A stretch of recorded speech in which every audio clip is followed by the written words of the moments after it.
Hello everyone, this is my very first time in Australia movie हेर्न जान लागेको अनि रातिको 9 बजिरहेको थियो अँधेरो पुरै कतिखेर पुग्छन् एकदम एक्साइटेड थिएँ त्यसपछि पुग्यो हैन अनि त्यसपछि म चाहिँ एकदम एक्साइटेड थिएँ हामी गफ गरेर गयौँ गाडीमा फिल्म कस्तो होला भनेर झर्यौँ अनि त्यसपछि त्यहाँ बस्यौँ एकछिन अर्को साथीलाई कुर्यौँ अनि जुसहरू लियौँ कसरी हाल्ने मलाई चाहिँ नआइदिरहेको जुस हाल्ने अनि त्यसपछि हामी चाहिँ जुस र पपकर्न लिएर मुभी हेर्न गयौँ मुभी सुरु भइसकेको थियो अलिकति त्यसपछि वी मस्ट लाइक अलिकति अनि त्यसपछि हामीले मुभी हेर्यौँ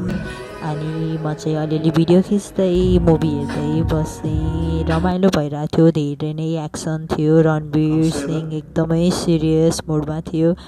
अनि अब के होला भन्ने टाइपको थियो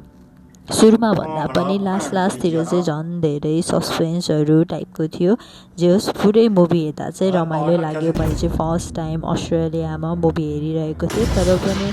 अस्ट्रेलियामा भन्दाखेरि पनि म चाहिँ नेपालमै बसेर मुभी हेरिरहेको छु जस्तो फिल भइरहेको थियो अब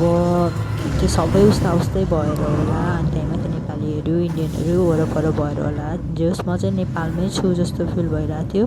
अनि त्यसपछि फिल्म 4-5 घन्टापछि सक्यो हामी 9 बजी सुरु गरेको 1 बजी सक्यो त्यसपछि ल सक्यो भनेर उठ्न लागेको त फेरि अझै चलिरहेको छ अनि त्यही पनि एकछिन हेऱ्यौँ के हुँदो रहेछ भने म चाहिँ हेरेर बसेँ अरूहरू गयो त्यसपछि म भिडियो खिच्देऊ भनेर भन्यो अनि भिडियो खिचेर हामी चाहिँ आफ्नो घरतर्फ जानलाई गाडी चढ्यौँ अनि चाहिँ मध्यरातको 1-2 बजे घर पुग्यौँ अनि त्यसपछि सुत्यौँ बाई बाई।